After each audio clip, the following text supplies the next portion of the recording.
All right. Welcome back, ladies and gentlemen. I am Luke, and this is Luke at the Roost. It's the late night call-in radio show where you can call in and tell me what's going on. And I'll give you the very best advice that I can.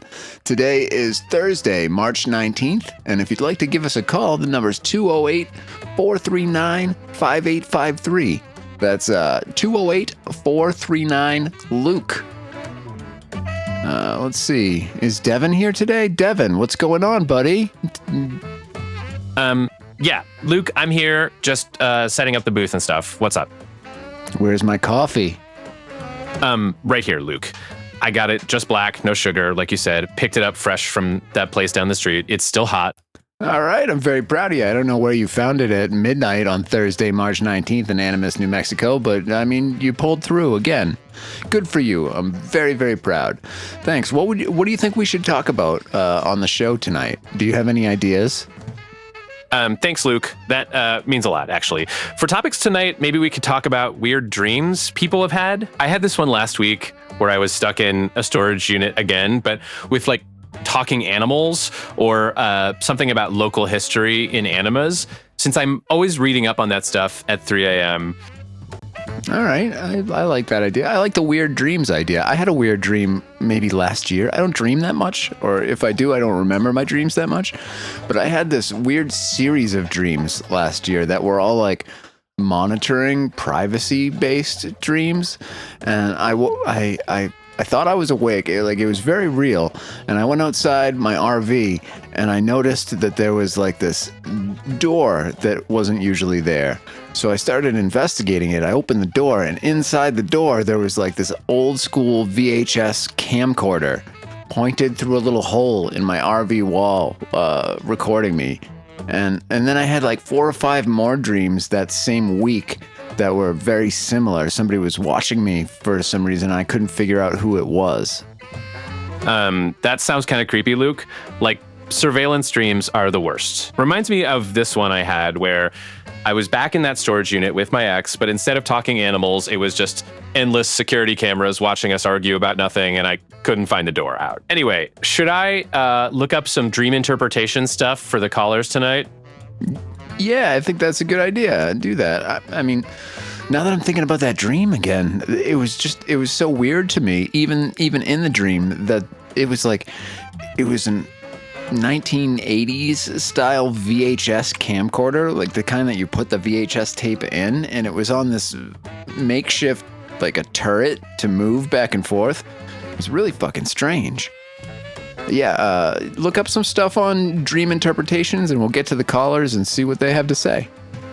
So I looked it up, and according to some psychology sites, dreams about being watched or under surveillance often symbolize feelings of vulnerability, anxiety, or fears of judgment. Like, if it's in a private space, it could mean inner conflicts or hidden secrets you're dealing with. For something like finding a creepy old VHS camera spying on you, it might represent paranoia or unresolved privacy issues from your waking life, if that makes sense.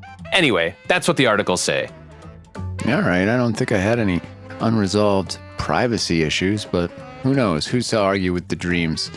All right, first up on our caller line here, we've got Joey. Joey, welcome to the show. Do you have any weird dreams to tell us about? What's going on while you sleep? Hey, Luke. Good to hear from you again.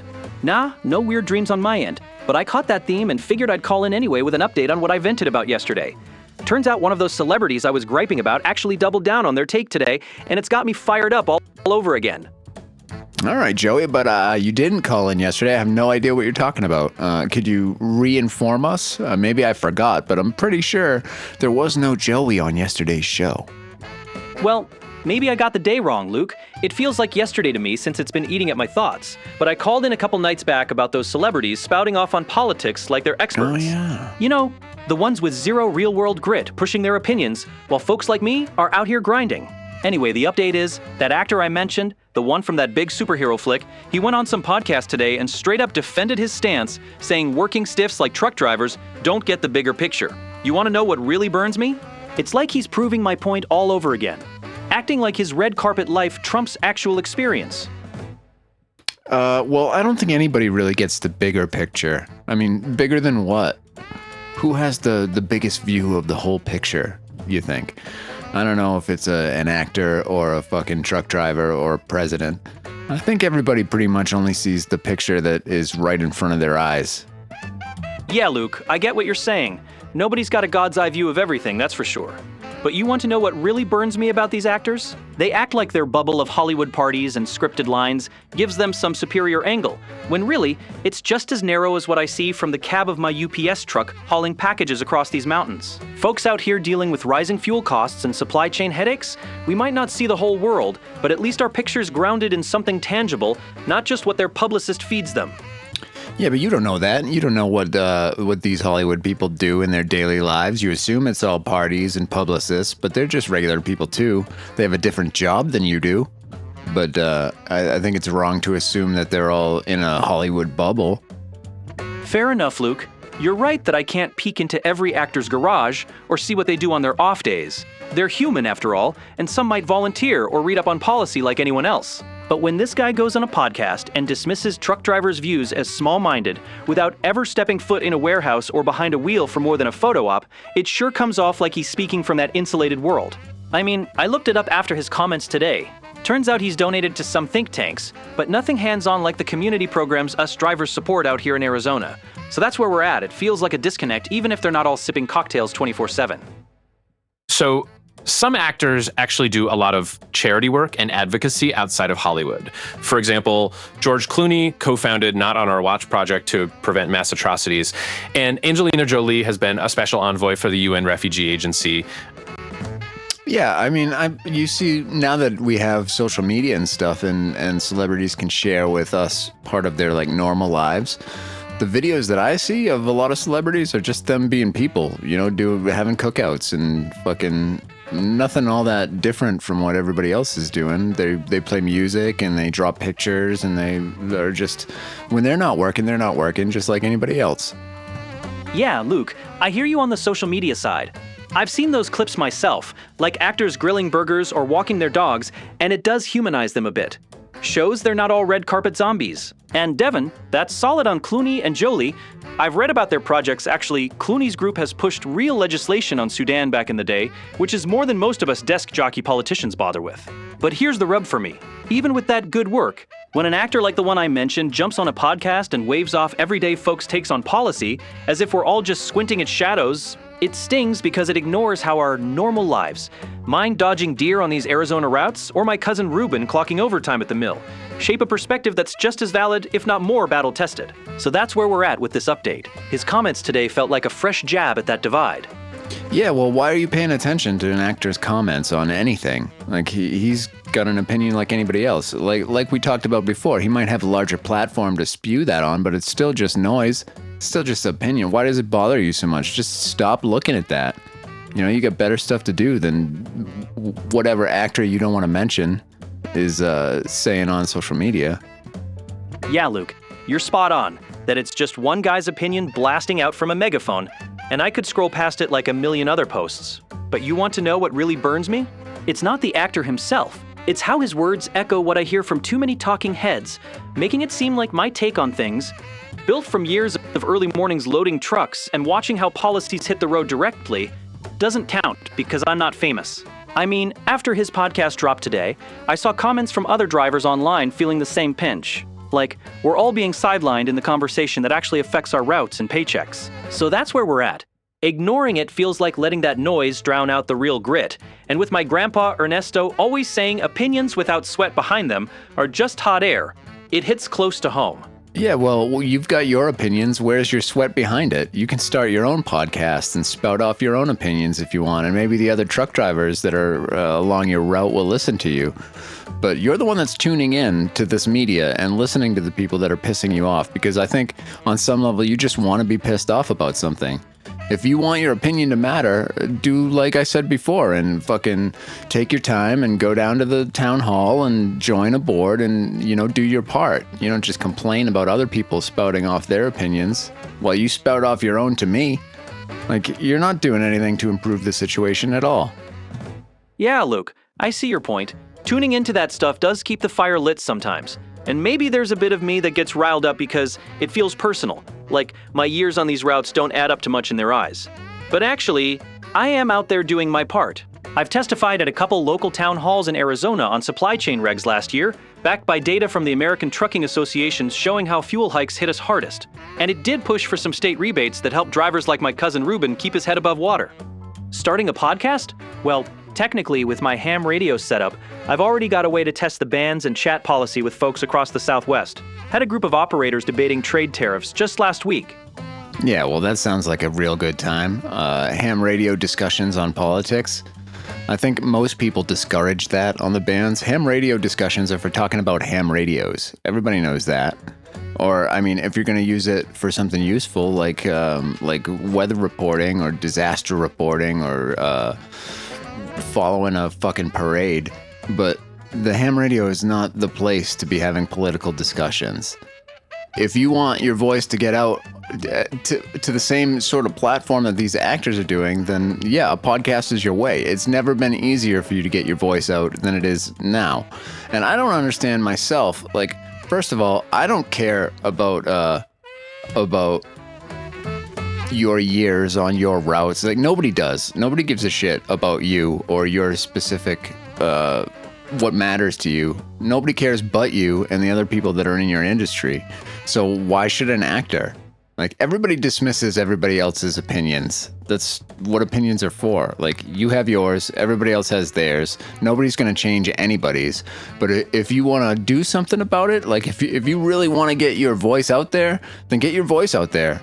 You have all the same platforms available to you that any actor does today. You couldn't have said that 20 years ago. Yeah, Luke. Fair point on the ham bans. FCC guidelines do steer clear of political chit-chat to keep things emergency-focused, like relaying storm updates during monsoon season out here. And I've stuck to that mostly, but those offhand policy riffs with operators do pop up when signals are strong. Podcast-wise, you're right. It's easier than ever with apps like Anchor letting anyone hit record from their truck cab. And I've thought about it, especially after this actor's latest jab today making rounds on Twitter. But you want to know what really burns me about the nobody cares angle? It's not that I expect every actor to nod along to my route stories. Hell, I know opinions clashed like bumpers on I-10, but when one with millions of followers flat out says working folks like me lack the vision for big issues, it does feel like a brush off of the sweat equity we put in. Backed by stats from the Bureau of Labor showing truckers move 72% of US freight without the glamour. So that's where we're at. Yeah, I'll keep pushing my voice where it counts, town halls or otherwise, because dismissing the grind doesn't make it vanish. Yeah, sure. I mean, truckers move most of the truck freight, of course, but nobody cares. You know what actors do? They make 100% of the world's movies, and everybody needs them too.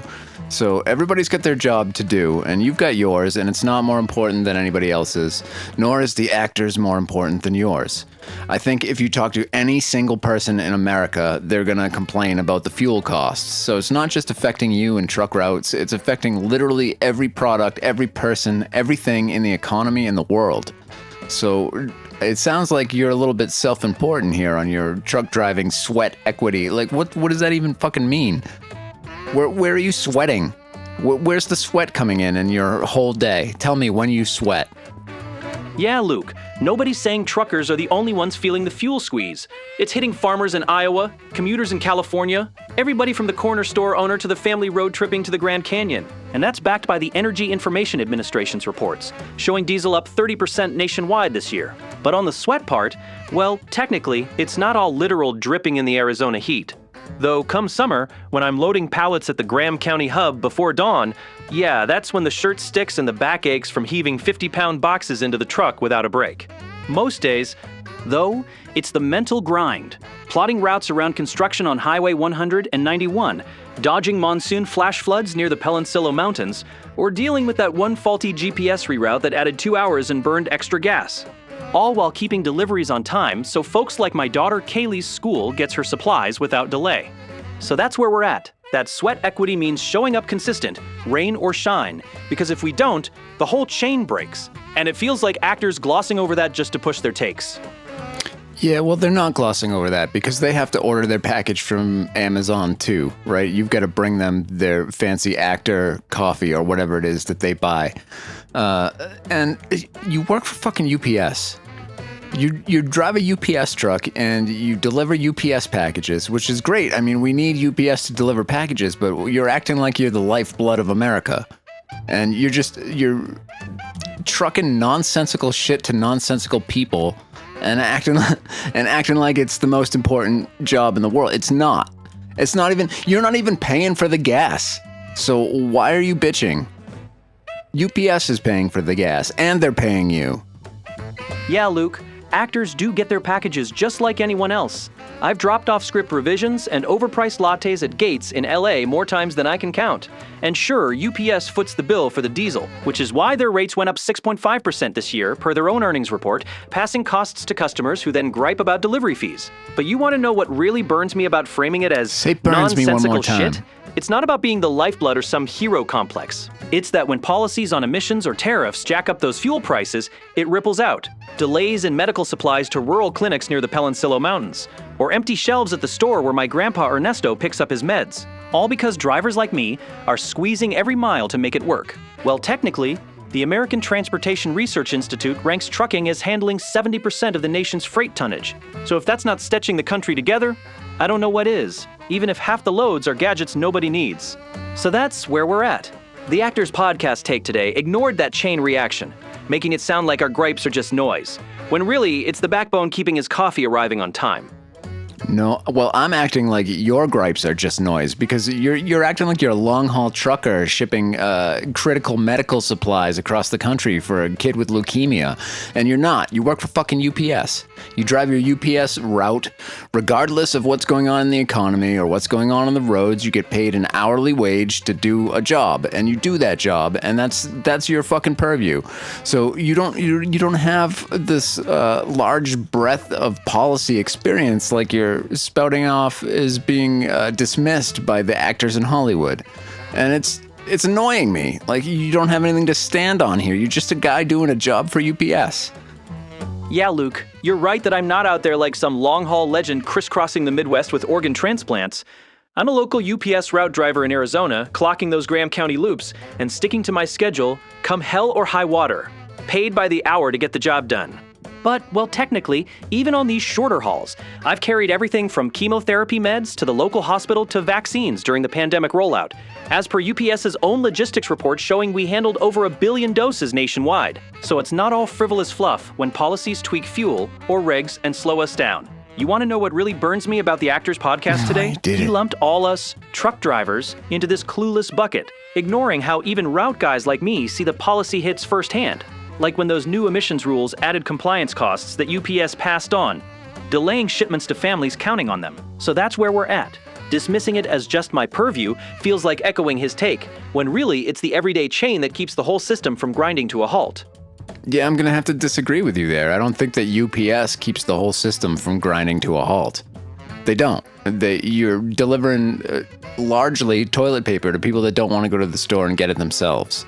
And you're acting like like you're the lifeblood of America. And maybe you're the salt of the earth. We'll give you that one. Like you're a blue collar guy just showing up at 5 a.m. to get the job done. But that doesn't give you any level of experience on policy.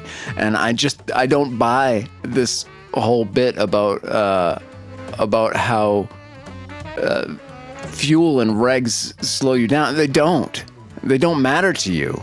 Fuel and regs, if the UPS has to raise its prices and give that cost to the consumer, that has nothing to do with you. The consumer is paying that. You're getting paid the same amount regardless of what the fuel price is. Yeah, Luke, I get why you'd push back on UPS being the whole system's glue. It's not like we're the only game in town with FedEx and the post office hauling loads too. But according to the Council of Supply Chain Management Professionals, parcel delivery like ours supports over 10 million jobs nationwide. So when regs or fuel spikes hit, it does ripple to overtime cuts or route consolidations that squeeze us drivers. And on the pay side, well, technically, My hourly wage hasn't budged in 2 years, despite diesel jumping from $3 to over $5 a gallon out here in Arizona, per the U.S. Energy Information Administration's weekly averages, which means I'm covering more ground for the same check while UPS tweaks incentives to offset their costs. You want to know what really burns me tying back to that actor's podcast update today? He painted folks in my shoes as policy blind, without acknowledging how those everyday pressures give us a front row seat to what works or flops, not some ivory tower guesswork. So that's where we're at. It's not about claiming top billing, just fair shakes in the debate. And you have a fair shake in the debate. You have Instagram, you have Facebook, you have YouTube, you have TikTok, you've got podcasts, you've got whatever method you want to get your voice out on, you can do that. And you're not. You're calling me and complaining about the actors using theirs. So stop that. And if you have something to say, if you've got a solution, then present it. But that's not what I'm hearing here. You're not presenting any solution. You're just complaining that you don't get a chance to present a solution. That's not true. You have the same chance as anybody else. You don't have the huge audience that those people have built in. You got to build that. But you can. And look, I drive a diesel truck too. And diesel today was $5.20 a gallon. I live 100 miles from anything. To go to the grocery store, it cost me $50. To go anywhere, it cost me $50. So I fully understand. Everybody understands that the fucking fuel situation is out of control. And that's caused by nobody except for the one dude that decided to bomb Iran. The one person made that decision to fuck up the whole world. And it's got nothing to do with the actors spouting off policy decisions. Yeah, Luke, you're absolutely right that I've got access to all those platforms. Instagram for quick route rants, or YouTube for breaking down how tariffs mess with freight flows. And building an audience takes time, like how that actor grinded through auditions before his big break. So no excuses there on my end. And on the diesel, man, $5.20 a gallon hits hard everywhere. I've filled up at pumps in Safford seeing the same sticker shock you describe. And studies from the American Petroleum Institute back that up, showing rural drivers like us absorbing 20% more of the hike percentage-wise due to longer hauls just to reach basics. But, well, technically, pinning it all on that Iran situation overlooks the domestic regs layered on top. Like the EPA's clean fuel standards that added 2 cents per gallon this quarter per their own filings, which is where the actor's podcast update today rubbed me wrong. He blamed it solely on worker complacency without touching those policy nuts and bolts that us ground-level folks navigate daily. So that's where we're at. Yeah? Solutions over gripes. And maybe I'll clip a video on that next fill-up to push for smarter rebates. Yeah, and I'm not talking about the 2-cent tax on fuel. I'm talking about the $1.50 it went up in the last 2 weeks. Yeah, Luke, that $1.50 spike in the last 2 weeks is brutal. No doubt. I've topped off my tank twice since and watched the pump click past $20 just for half a fill. And the U.S. Energy Information Administration's daily reports confirm it jumped from $4.70 to $6.20 average nationwide over that stretch. Mostly tied to those Middle East tensions you mentioned. But, well, technically, even with the big geopolitical whack, the layered regs, like the renewable diesel mandates, have baked in an extra baseline cost that doesn't budge, per the Department of Energy's quarterly analysis, which is exactly the kind of nuance that actor glossed over in his podcast today when he called out lazy workers for whining without seeing the full picture. So that's where we're at. The spike hurts, but it's the combo that grinds us down, and dismissing one side's view just widens the gap. Well, your view is short-sighted. You're talking about a very small bit here. All of the things that you're referring to are minute compared to the Iran business. Okay, and maybe it costs you $40 to fill your tank. It cost me $150. So, I mean, I understand that fuel sucks. Yeah, Luke. I won't argue that the Iran fallout isn't the elephant in the room. It's driven over 80% of that recent surge according to the International Energy Agency's latest market report. And your $150 to fill up sounds like a gut punch compared to my $40 on a smaller tank, especially living that far out. But, well, technically, calling the regs minute overlooks how they've compounded the baseline by 15 to 20 cents per gallon over the past 5 years, as detailed in the Government Accountability Office's audit on transportation costs, turning a bad spike into a sustained bleed for drivers like us. You want to know what really burns me in that actor's podcast update today? No. He zeroed in on geopolitics as the villain, but skipped how those domestic policies amplify it, leaving folks like my cousin Ruben thinking our input on fixes, like targeted rebates, gets sidelined as short-sighted too. Well, they are short-sighted, and I don't even know what actor you're talking about or what he was referring to, but if you're complaining about 20 cents over 5 years when there's a global energy crisis and diesel almost doubled in the last 2 weeks alone, then yeah, that's short-sighted, and you're a fucking asshole. Yeah, Luke. Calling it short-sighted stings, and you're right that the global crisis dwarfs those 20 cents over time.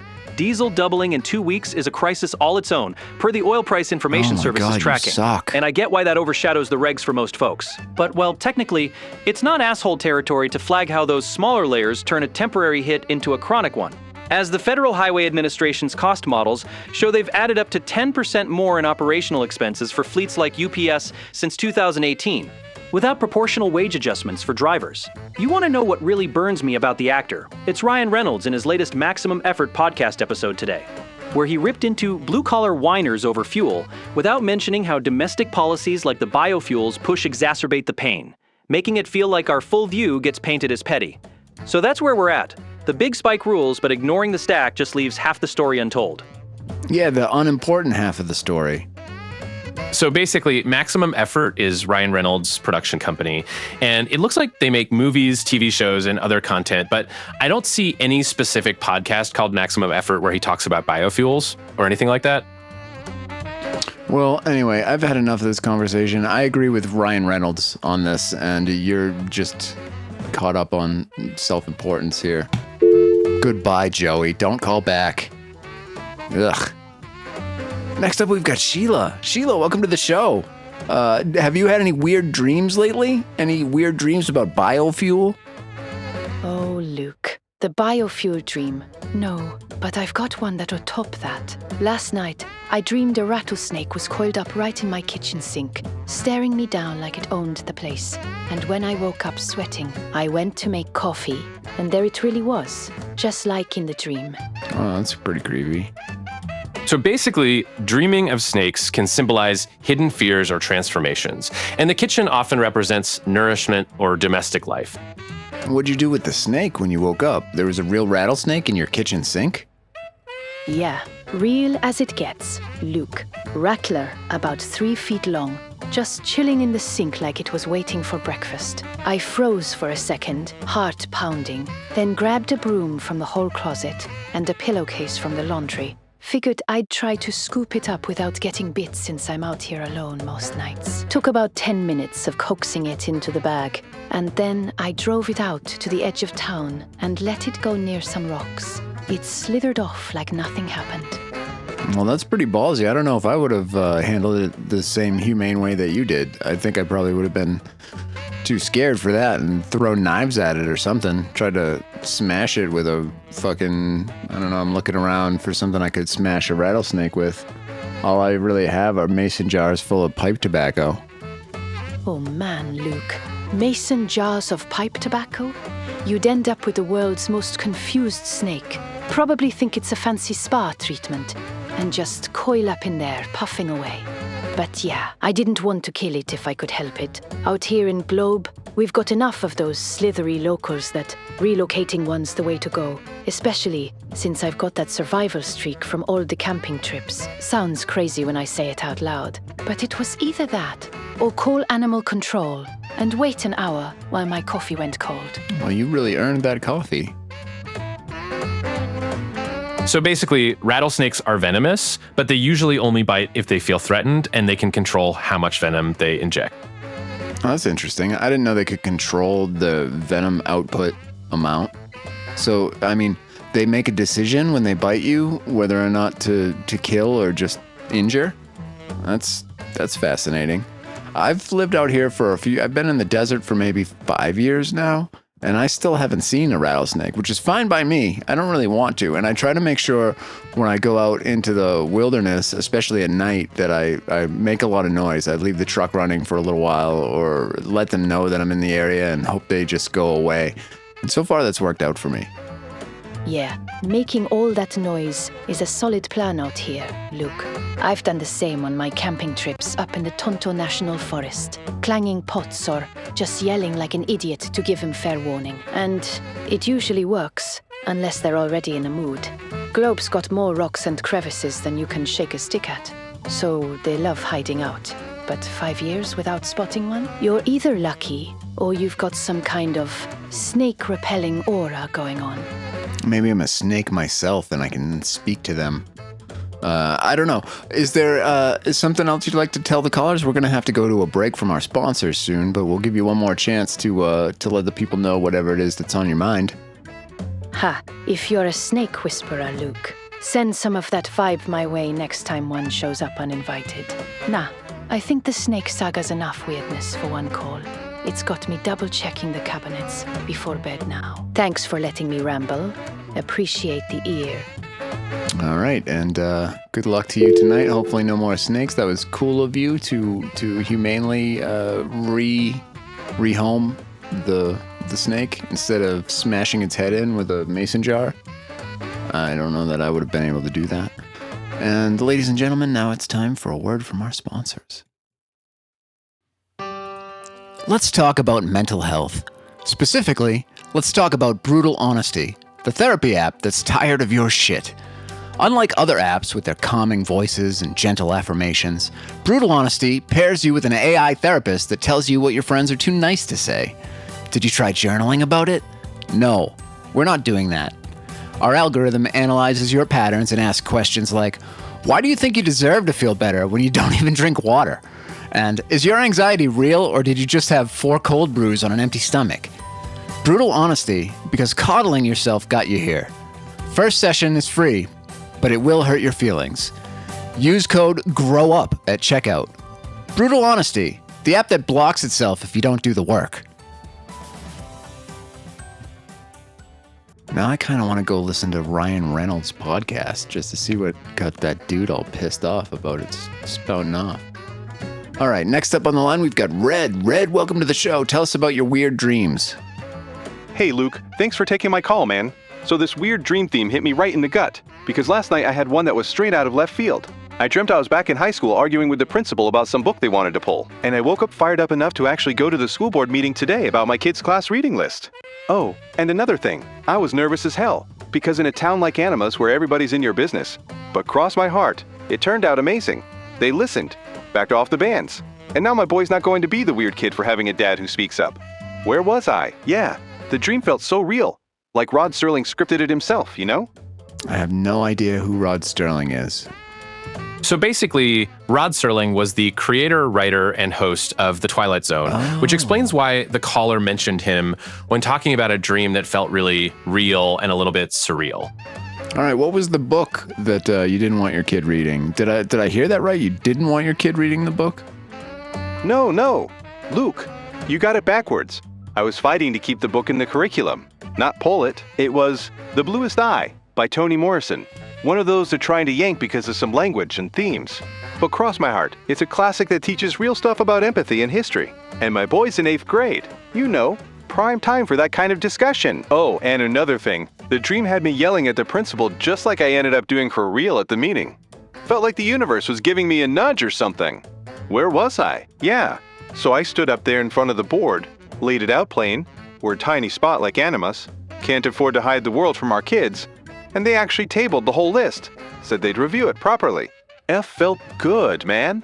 Like I dodged being the town pariah. And did right by him at the same time. Right, well, good for you. So the caller is from a town called Animas. And there's actually a small town in New Mexico named Animas that has a population of around 200 people. Animas.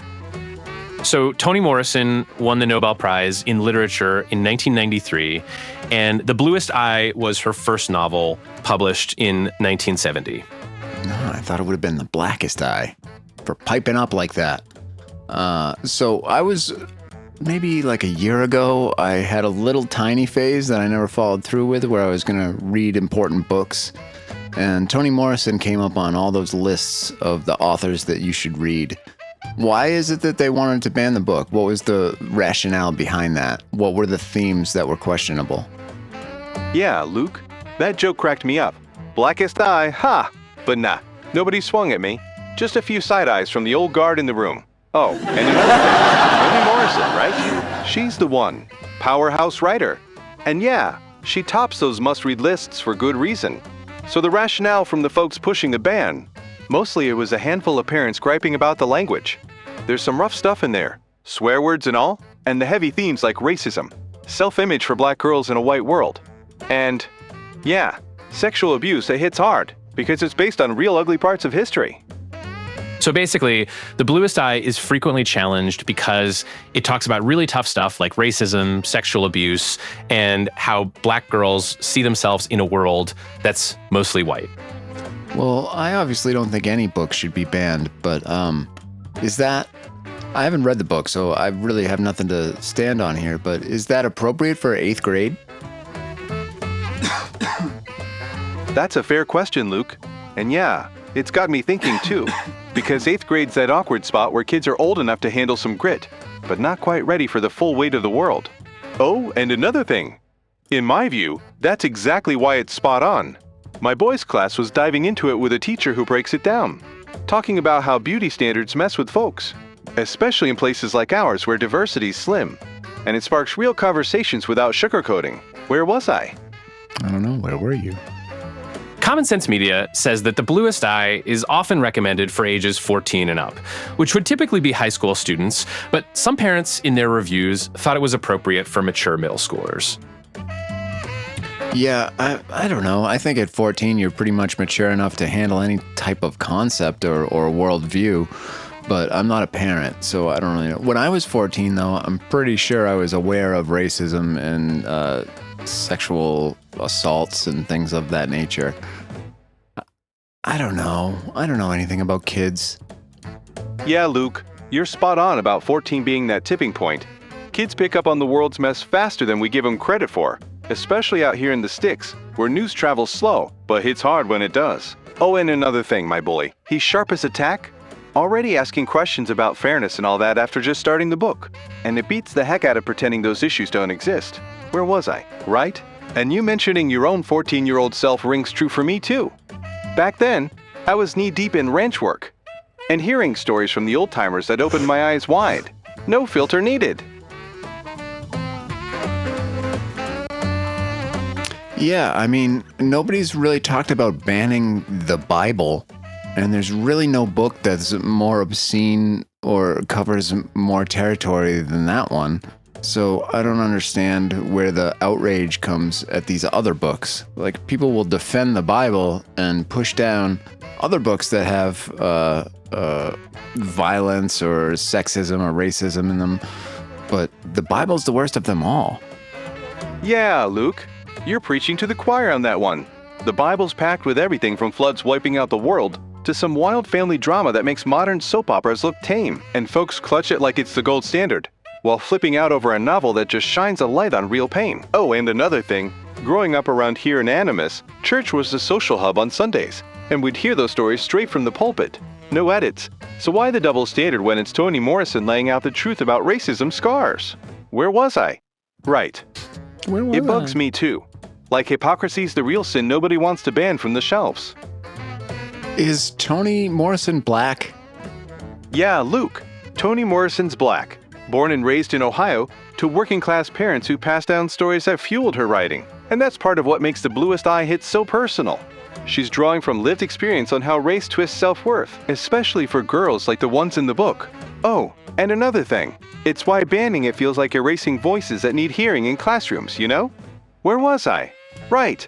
So yeah, she's a trailblazer Nobel winner and all, shining that light nobody else could quite like her. Well, that explains why they want to ban it, so it really doesn't have anything to do with the content. It has to do with the color of who wrote it. Yeah, Luke, you might be onto something there. In a place like Anima's, where the faces in the room at that board meeting were mostly the same shade, pushing back on a black woman's take on racism feels less about the words on the page and more about keeping certain stories out of sight. Oh, and another thing. It crossed my mind while I was up there speaking, wondering if that's why a couple of the louder parents were so red-faced. But cross my heart, the board chair, who's a fair sort, shut that noise down and went with the review instead. Where was I? Right. So yeah, it's a win that stings a little knowing the undercurrent, but at least my kid gets to read it now without the drama. All right, well, good job getting the book back on the shelves in the school for the 8th graders. Maybe I'll read it one day, but probably not. Maybe they'll turn it into a movie one day, and I'll watch the movie, but probably not. I still don't think any book should be banned at any age. If a kid wants to read a book, they should be allowed to. And I do think that maybe those books should be suggestions in school, like a list of suggested books, not books everybody has to read. I remember being a freshman in high school and them trying to make me read Romeo and Juliet, and I was just like, no, I'm not fucking reading that. I know exactly what happens in that book. There are so many other books I could be reading, and you're telling me to read these same, 12 books that everybody else read. That doesn't make sense to me. Everybody should be able to choose the books that they want to read, within specific, some kind of guidelines, I guess, for difficulty, maybe. Or, pick from a list of Nobel Prize winning authors or certain topics, something like that, a certain amount of pages, some kind of criteria, but not actually defining the books. Because then everybody comes out of school with the same exact view on everything. And the stories are shitty that they pick. Yeah, Luke, you're nailing it on letting kids pick their reads. Forcing Romeo and Juliet down my throat in high school felt like punishment for something I didn't do. All that star-crossed drama, when I could have been cracking open something about the desert or ranches that actually spoke to life out here. Oh, and another thing, now that the board's reviewing the whole list, my boys got options like that Nobel stuff, or even some Southwest authors that hit closer to home. Keeps things fresh instead of recycling the same old canon that never quite fit a place like Anima's. Where was I? Right. So yeah, guidelines make sense for the basics, but choice? Yeah, choice is where it's at. Give everybody the opportunity to grow up their own way and learn about what they want to learn about and read what actually speaks to them, not fucking Beowulf. Seriously? Beowulf? Enough with Shakespeare, too. All right, we get it. Everybody saw the movie. We can move on from Shakespeare. All right, sir. Well, we got to go to the next call now. So is there anything else you'd like to say to the audience before we cut you off? Thanks, Luke. Appreciate you letting me ramble on about it. Take care out there. All right there, Red. You read whatever it is your goddamn little heart desires. Next up on the show, we've got Denise. Denise, welcome to the show. Tell us about some weird, crazy dreams that you've had. Hi, Luke. Thanks for having me on. Okay, so this dream I had the other night was straight up nightmare fuel.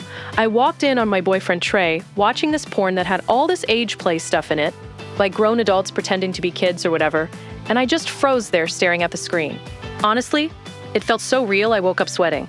But then I realized it wasn't a dream at all, because I'd actually caught him doing that for real a couple days ago. What? You caught him watching a porn, or you caught him doing like the age play stuff? A couple of callers have called in recently about the age play thing, which I find odd. On the spectrum of fetish stuff, it's one of the weirder ones. No, he was just watching it on his laptop in the living room. Nothing like him actually doing any of that himself, thank God. But honestly, Luke, the way it was set up, with these outfits and the whole pretend scenario, it just hit me wrong, you know? I mean, we've been together almost a year now, and Trey's always seemed pretty normal. But seeing that made me wonder if that's what he's really into deep down. Like, does he want me to, I don't know, play along or something?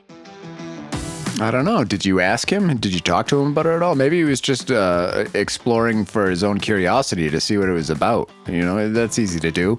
You just scrolling on the internet, you see something weird and look into it. But it might be something to talk to him about and see if that's really like a fantasy or something important to him.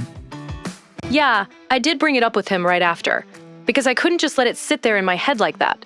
I hear you on the curiosity thing, Luke. It makes sense how people stumble into stuff online. But when I asked him straight up what the deal was, he got all defensive and said it was just a one-time click, nothing more.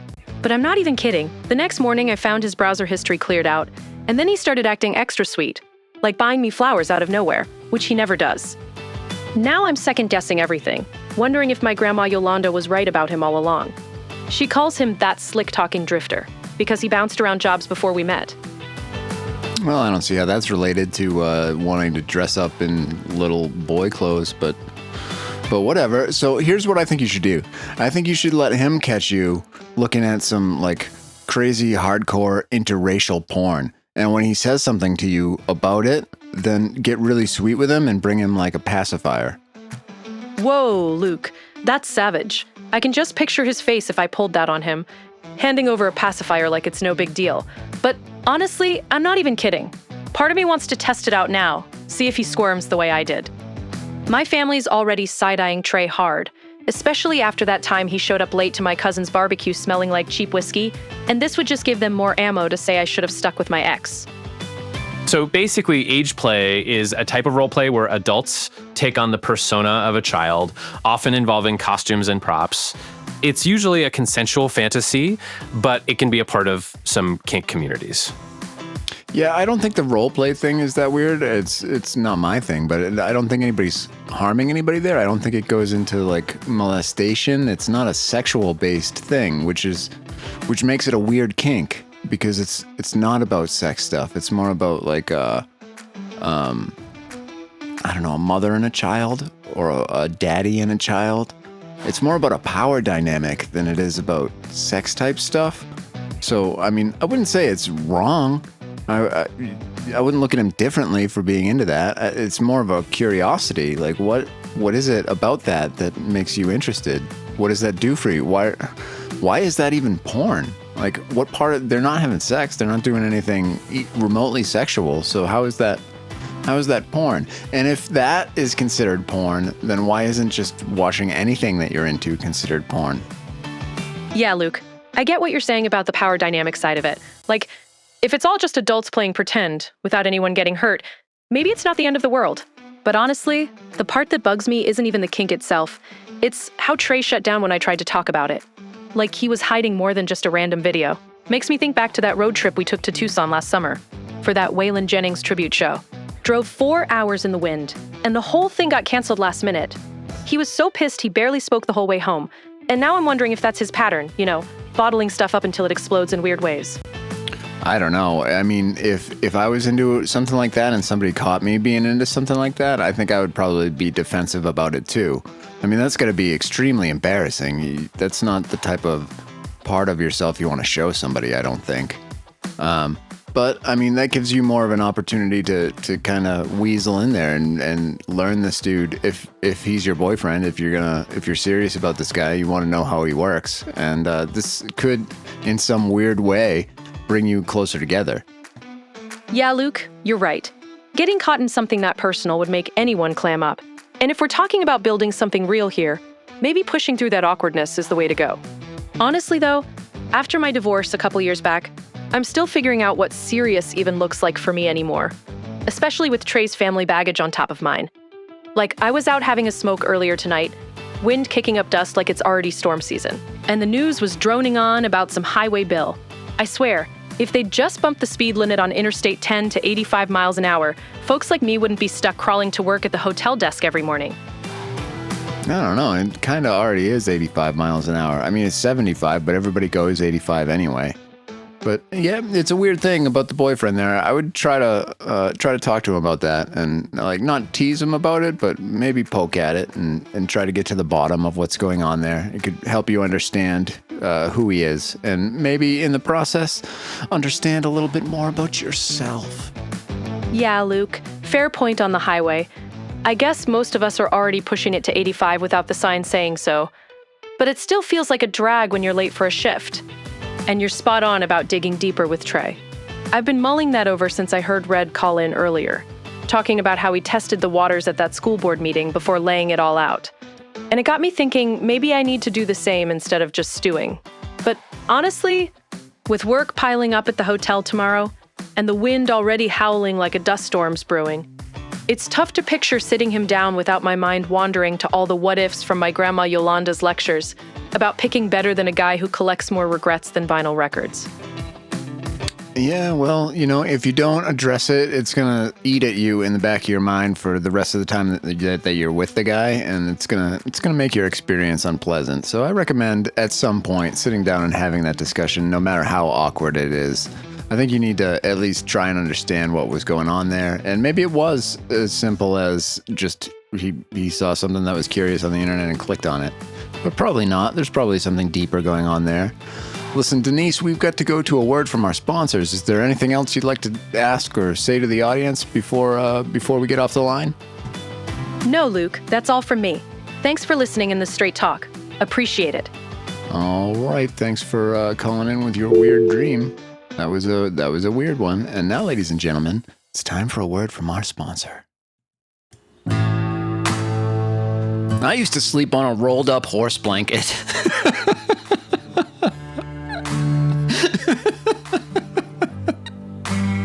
I'm not.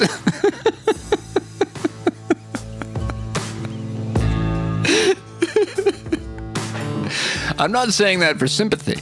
I'm saying it because Pillow Forever asked me to establish a before state, and that's mine. Pillow Forever is a memory foam pillow that remembers your head shape so you don't have to. It's got cooling gel, bamboo fiber, and a 30-night risk-free trial, which means you can sleep on it for a month and then send it back, and someone in a warehouse has to deal with that. Every Pillow Forever comes in a box that's too small, which is part of the experience. You open it, and it slowly expands like a nature documentary. My dog tried to fight it. Pillow Forever. You deserve better than a horse blanket. You do. You really do. You deserve better than a horse blanket. All right, Devin, what do you think about the whole age play thing? It seems like the type of thing you would be into. Age play? Like the whole pretending to be kids or whatever in bed? I mean, I tried something kind of like that once with this girl from my undergrad psych class. We ended up role-playing as like lost hikers instead, which was way less weird and more about the survival stuff. But honestly, it just made me think about my own childhood hikes with my dad that always ended in getting lost, for real. Not really my thing per se, but hey, whatever floats people's boats if it's consensual. Do you think it's weird? Do you think it should be classified as like a kink? Do you think it's a sexual thing, or is it something else entirely? Yeah, I do think it's weird in a subjective way. Like, it definitely stands out from vanilla stuff, but weird doesn't make it wrong if everyone's consenting and not harming anyone. Actually, looking it up, it's pretty much classified as a kink or fetish in roleplay circles, often tied to BDSM, where people act younger or older, and it can be sexual, but sometimes it's more about emotional comfort or just escaping adult stresses without the bedroom part. Reminds me of how my ex used to do this whole daddy issues therapy thing that veered into weird territory. But anyway, live and let live. Yeah, well, the daddy thing and the BDSM thing are a little bit different than what I'm talking about with age play. When somebody says age play to me, I'm thinking about like grown adults wearing diapers and sucking on binkies and wearing bonnets and shit. Yeah, that's specifically the adult baby diaper lover thing, or ABDL. It's a form of age play where adults regress to an infant-like state with diapers, pacifiers, and bonnets for comfort, emotional release, or sometimes sexual reasons. But it's not always tied to BDSM or daddy dynamics. Apparently, it's more about nurturing and escaping adult responsibilities than anything else, per what I just pulled up. Yeah, well, I mean, you could escape adult responsibilities in lots of ways that don't require regressing all the way to a baby. I mean, you could escape adulthood by pretending to be a teenager, perhaps, or at least a toddler, somebody that's out of the diaper. What is it with the diapers? So pulling from some psych articles and community stuff, the diaper part in ABDL often ties back to a fetish for some. It's sexually arousing because of the vulnerability or taboo feel. But for others, it's about reliving the total care and security of infancy, especially if they had early bedwetting issues or just need that non-sexual escape from grown-up stress. Kind of makes me think of how I used to hide under my blankets as a kid, pretending the world didn't exist. But yeah, it's all about personal comfort zones. Well, it doesn't seem very comfortable at all for anybody involved. Like, a diaper can't be comfortable. I don't remember the last time I wore a diaper, but I think I was probably like 3. Actually, a lot of folks in the ABDL community say modern adult diapers are way more comfortable than what kids wore back in the day. Like, they're soft, absorbent, and designed for all-day wear without chafing, which gives this sense of security and relaxation that helps with stress relief. I mean, I get the skepticism, but for them, it's less about the baby era and more about that padded hug feeling. Kind of like how I used to wrap myself in old towels as a kid to feel safe during storms. Do they use the diapers? Like, that's something I wondered and never felt the need to ask anybody. But, like, do they piss in the diapers? Does somebody have to change their diapers for them? Or do they just like wearing the diapers? Yeah, from what I just pulled up on ABDL communities, it varies a lot. Some people just wear the diapers for the comfort or sensory feel without using them at all, but others do wet them with urine or even mess with bowel movements as part of the regression. And yeah, changing is often a big ritual where a caregiver handles it to amp up that nurturing dynamic. Kind of reminds me of how my grandma used to change my cousins back in the day during family reunions, all matter of fact and no big deal. But anyway, it's all consensual and personal. When I was a kid, I went to summer camp one summer. It was in, I think, Vermont or something like that. And I can't remember what the camp was called, but I do remember it had 3 different bathrooms. It had the Moe's, that was the boys' room. And the Joe's was the girls' room, and then they had the Flo's, and those ones had water. And every season, you'd have to dig a new hole and move the bathrooms to the new location because they couldn't just keep shitting in the same hole. But anyway, the point of this story is that when I was at that camp, I was probably like, I don't know, 10 maybe. I shit my pants. And it was very embarrassing, and I had to go to the nurse's office because I shit my pants. I don't know how anybody found out. I mean, maybe they just smelled it. I don't know if I was walking around with shitty pants or what. But I had to go to the nurse's office, and I remember standing in like a bucket, and the nurse was cleaning my ass with a sponge. But I was definitely old enough to clean my own ass. Yeah, that sounds mortifying. Summer camps can be brutal like that. All that forced togetherness with no escape reminds me of the time I was about 11 and had this epic stomach bug on a family road trip. Ended up crapping my shorts in the back of the van while my dad was yelling about traffic. My mom had to hose me down at a gas station, and I was old enough to handle it, but just froze up completely. Yeah, she hosed you down at a gas station? That's pretty fucked up, man. Okay, next up we've got Barb. Barb, welcome to the show. Have you ever shit your pants on a road trip? And tell us about your weirdest dream. Luke, oh my God, no, I have not shit my pants on a road trip. But I did have this dream last night where I was driving through a dust storm out by the Bootheel, and aliens were chasing me in these glowing pickup trucks, and I swear it felt so real I woke up checking the windows. So basically, the Bootheel is a region in the southwestern part of New Mexico, and it's known for being pretty remote and having a lot of desert landscapes. The Bootheel, like the heel of a boot, Devin, not the Bootheel. Fucking weirdo. Yeah, well, are you sure it was a dream? Because I have heard stories of alien encounters out here in the Bootheel. Yeah, Luke, I am sure it was a dream, but honestly, I'm not even kidding. I've always believed those aliens have been out in the Bootheel for real, like the stories from the old-timers around Deming, and that dream just had me convinced they were right on my tail the whole way to El Paso. So basically, New Mexico is actually pretty well known for UFO and alien sightings, like the Roswell incident, and the lore is kind of part of the culture there. All right, so, well, you had this dream the aliens were chasing. Do you know why they were chasing you? And did you feel differently when you woke up? Like maybe it wasn't a dream? Do you think they visited you before? Luke, I don't know why they were chasing me exactly, but in the dream, it was like they thought I had some kind of map or something hidden in my glove compartment. And I kept swerving through these massive dust clouds, trying to lose them, heart pounding the whole time. When I woke up, I felt this weird rush. Like, honestly, it wasn't just a dream because my hands were shaking and I jumped out of bed to look outside. But nothing was there, just the wind picking up like it does this time of year. And yeah, I've always thought they've visited before. Not me personally, maybe, but out in the Bootheel for sure. Like those lights people see over by the border. I'm not even kidding. It's got to be them scouting around. You think it's got to be the aliens scouting around? It couldn't have anything to do with all the military bases and secret government programs out here for all of New Mexico's history? Luke, come on. I get what you're saying about the military bases and all that secret stuff out there, but honestly, I'm not even kidding. Those lights people see aren't just some government test flight. Like I've talked to folks in Deming who swear they've seen things moving ways no plane could. And that dream just confirmed it for me. Those trucks weren't human. They were humming with this otherworldly glow. Oh, the vehicles themselves were aliens, you think? Or they were just alien technology? Were they trucks or were they beings? No, Luke. They were definitely pickup trucks.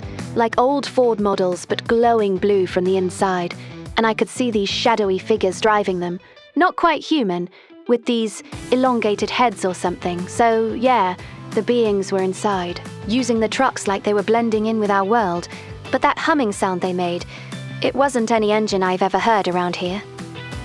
Well, I know if I were an alien and I came down to New Mexico, I would probably bring my own vehicle. I wouldn't want to use these primitive Ford trucks, especially not now with the price of diesel. Jesus, they probably have some sort of alien technology, fusion or something to power their own vehicles. Why wouldn't they just stay in their vessels that they came here in? You think they landed a spaceship here and then got out of it and found some Ford Broncos or Ford F-150s and decided to chase you around the Bootheel in those? That doesn't make any sense. Why would they do that? For a map? What do they need your map for? Luke, I hear you on that. The diesel prices are insane right now. But in the dream, it was like they were trying to blend in. You know, using our trucks to not scare everyone off right away. And maybe they ditched the spaceship because it was too big or something. Landed it out in the desert when no one's looking. As for the map, honestly, I'm not even kidding. It felt like they knew I had this old family thing from my mom. Like a sketched out route through the Bootheel that Ray once found in her stuff after her stroke. And they were after it because it led to some hidden spot. I don't know, but the chase was so intense. I could feel the dust in my throat, even after I woke up. See, you know, I want to believe you, but think about that. If there's no part of the landscape that isn't under surveillance by satellite imagery technology, we've got blimps up, heat-seeking blimps looking for migrants over the desert here. If there was something out in the desert, it would get seen by something. Maybe not someone, but definitely a satellite. So at this point, we would definitely be aware of that. I think what all of these sightings are, it has to be military operations. It makes no other sense. Luke, I get the surveillance thing, all those satellites and blimps out there watching everything. But honestly, I'm not even kidding. The Bootheel's got these vast empty stretches where nothing picks up. Like folks around Deming talk about dead zones for signals. And if aliens are smart, they'd know how to slip through that, not some clunky military op that lights up every radar. That dream had me questioning it all over again, like maybe they've been hiding right under our noses the whole time. Well, no, what you're talking about is a cell phone signal, which is propagated by towers that speak to each other. That's a different thing. You got dead zones there, but I'm talking about satellite imagery, where there's fleets of satellites orbiting in outer space that can see the entire landmass of the Earth. There's nothing that they can hide from. There's no dead spot for a satellite.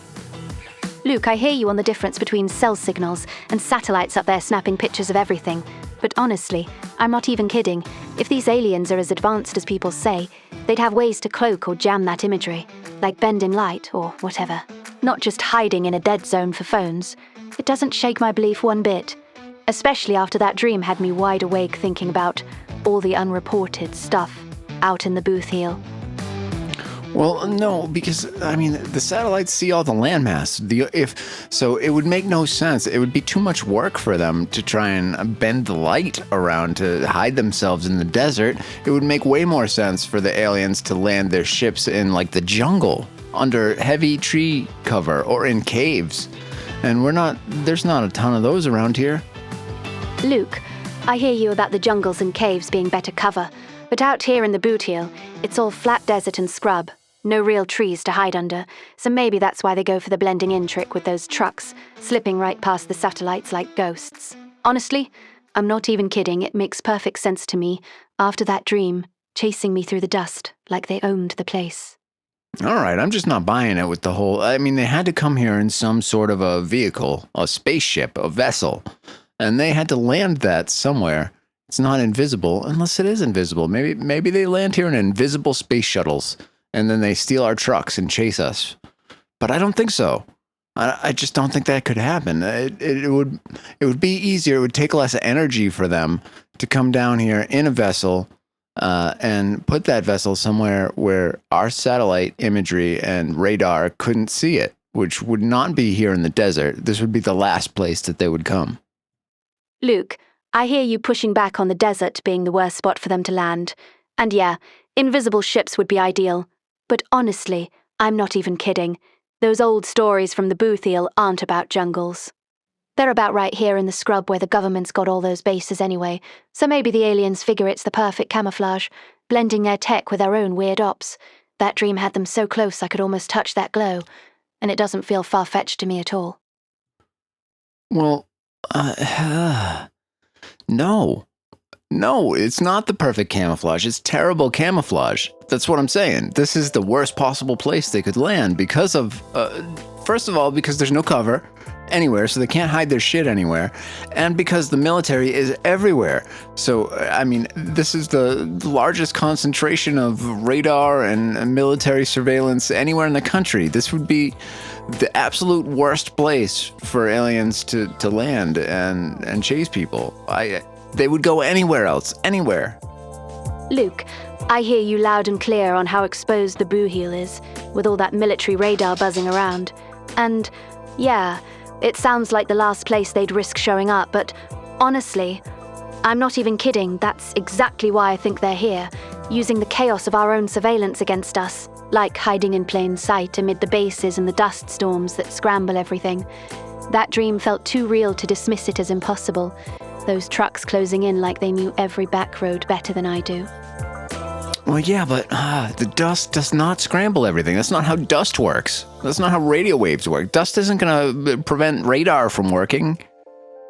All right, maybe. We're talking about a dream here anyway, so this didn't really happen to you. But I'm talking about all the other reports in New Mexico for all of history. Even Roswell.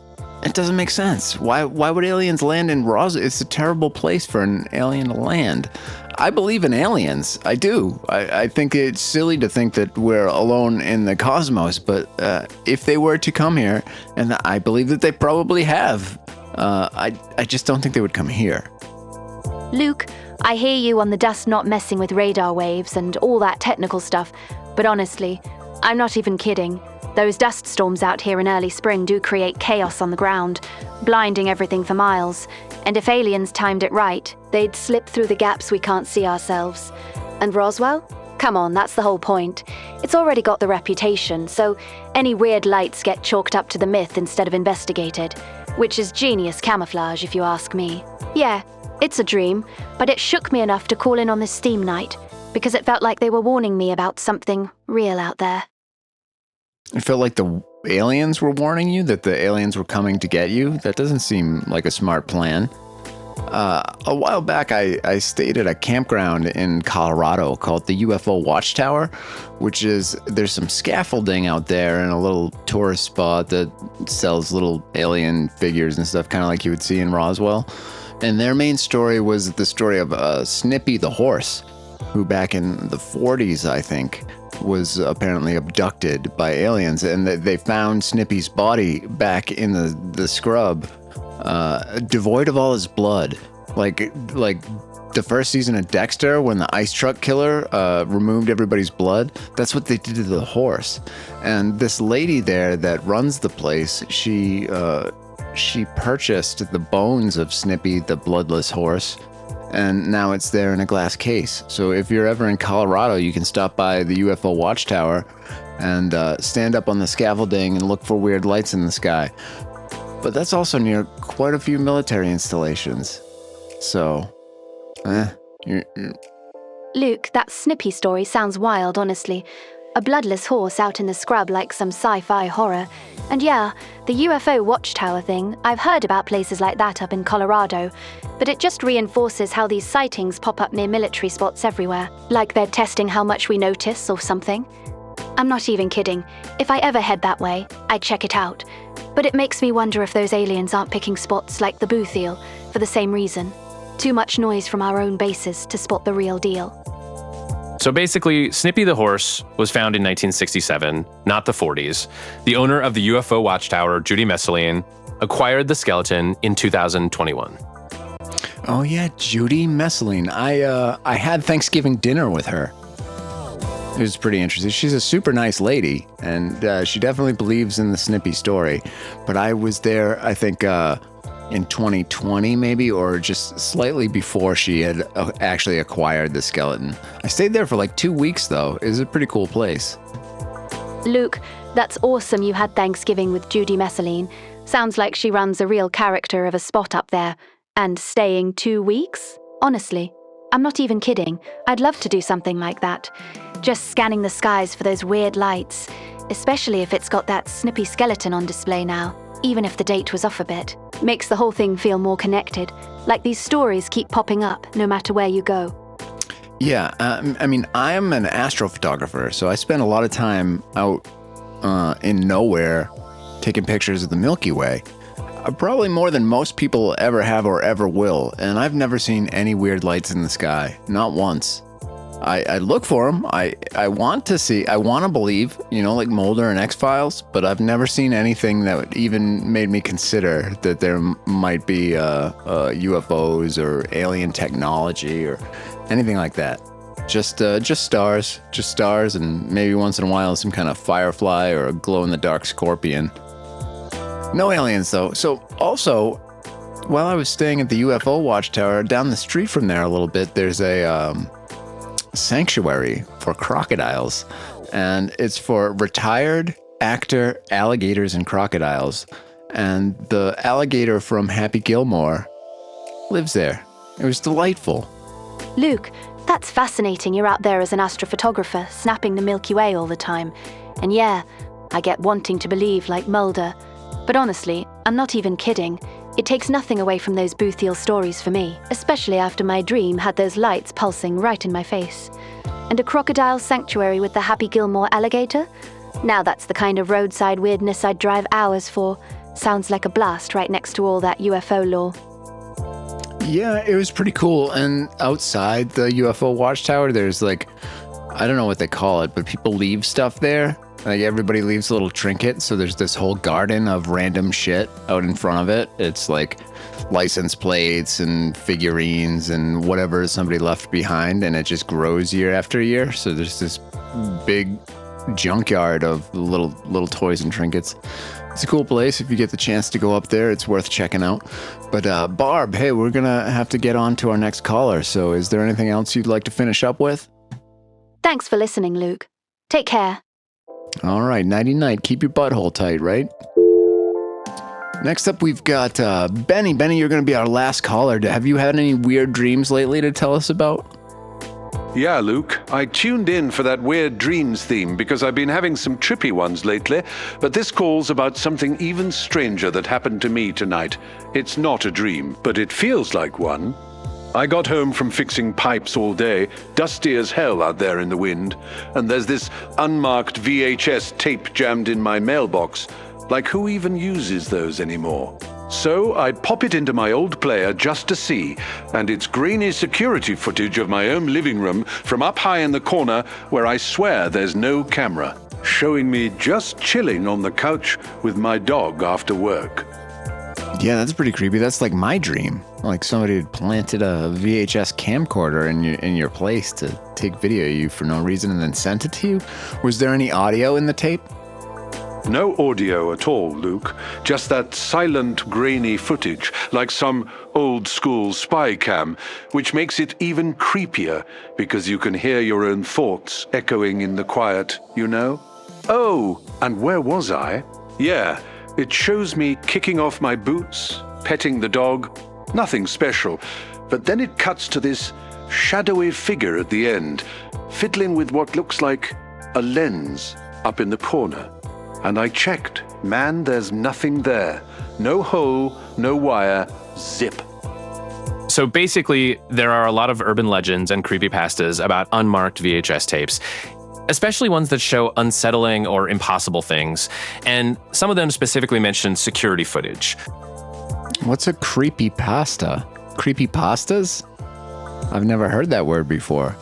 And I didn't know this about the unmarked VHS tapes. That's kind of strangely specific. They're all VHS. It's not like unmarked DVDs. It's always VHS tapes. Yeah, Luke. Creepypastas are those internet horror stories that spread around online like fake scary tales people make up to freak each other out. And I've scrolled through a few on my phone during lunch breaks. You know, the ones with cursed videos or haunted tapes that mess with your head. Oh, and another thing. Devon's right about the VHS thing. It's always those old tapes in the stories, never Blu-rays or anything modern, which is why finding one in my mailbox hit me like that. Especially out here in Bayard, where folks still talk about the old fort days like it's yesterday. But this feels too real to be some legend. I wonder if it has something to do with the medium of tape itself, like the magnetism that writes to the tape. I wonder if some sort of spiritual forces could actually write to a VHS tape through just electromagnetism alone without a recorder. So basically, a lot of people think VHS tapes are creepy because they're old technology, so the grainy, distorted picture and sound make things feel more unsettling, like something from a forgotten past. And they also connect to a lot of analog horror stuff where glitches and static are used to make things scary. How come people are like into vinyl? Because of the scratchy analog nature of it, but nobody's into VHS. Nobody's like, I gotta get this movie on VHS. Yeah, Luke, that's a good point about the vinyl. People chase that warm, scratchy vibe for music like it's some retro treasure. But VHS gets stuck with the haunted label because those tapes always look like they're hiding secrets in the fuzz, you know? Oh, and where was I? Right. My tape had that exact grainy distortion Devon mentioned. No glitches, but just enough static to make you question if it's even real footage or some glitch from the past sneaking into now. Especially since I dug out my grandpa's old player from the garage just to watch it, and he would have said something about checking the vents like in those war stories he loved. All right, well, that's a weird thing. If I were you, here's my advice for you, Benny. I would make a copy of that footage before something mysteriously happens to it so that you can prove it for the rest of your life and put it on YouTube. You know, get some copies circulating around on a digital format, because the next part of this story I always hear is that the tape was mysteriously erased. And you want to make sure that you've got this recorded for posterity. Yeah, Zook. That's solid advice. I've already thought about digitizing it on my phone before anything weird happens, like the tape just vanishing or getting jammed forever in the player, you know? Oh, and another thing, I texted my crew about it right after, half joking. It's like Black Mirror come to life. But now I'm second-guessing if I should upload it online, because what if that shadowy figure sees it and comes knocking, especially with the dust kicking up outside like it's hiding more secrets? Well, I mean, the black figure's already seen it. Like, you've seen him on the tape. He apparently is the one who sent it to you, so he knows about the tape already. He knows where you live. He's already been in your house recording you with a VHS recorder that you can't see. So basically, there's a Black Mirror episode called Lock Henry where characters find old tapes and digitize them, which ends up uncovering a big secret. All right, and you're not going to let us know what that secret is, huh? All right, Benny, well, that is a creepy thing, so you keep tight, okay? And stay safe. Lock your doors. You don't want any weird shadowy figures recording you while you sleep. We're going to sign off for the night. It's getting late, but I hope everybody stays safe and warm tonight, and no weird shadowy figures or aliens. Thanks, Luke. I'll lock up tight and digitize that tape first thing. Appreciate the chat, man. Take care. Yeah, you too. All right, Devin, how do you think it went today? Yeah, I thought it went pretty good. That whole ABDL tangent turned into some surprisingly honest caller stories, and you kept the flow without making it awkward, which is tough. Kind of makes me wish we'd had more calls like that. Feels like we connected on a weird level. Yeah, I figured you would connect with the baby fetish people. Hey, come on, it's not a fetish thing. I'm just good at digging into the oddball topics without judging. Kind of like how I spent a whole weekend researching my dreams after that one where I was a giant toddler chasing ice cream trucks. But those callers opened up in a way that felt honest, you know? I do know. I think it was a decent show, and I'll see you again tomorrow for the next one, all right? Yeah, all right, sounds good. I'll be here bright and early, or at least on time. Catch you tomorrow. All right, ladies and gentlemen, thank you for tuning in to another episode of Luke at the Roost. We'll talk to you again tomorrow.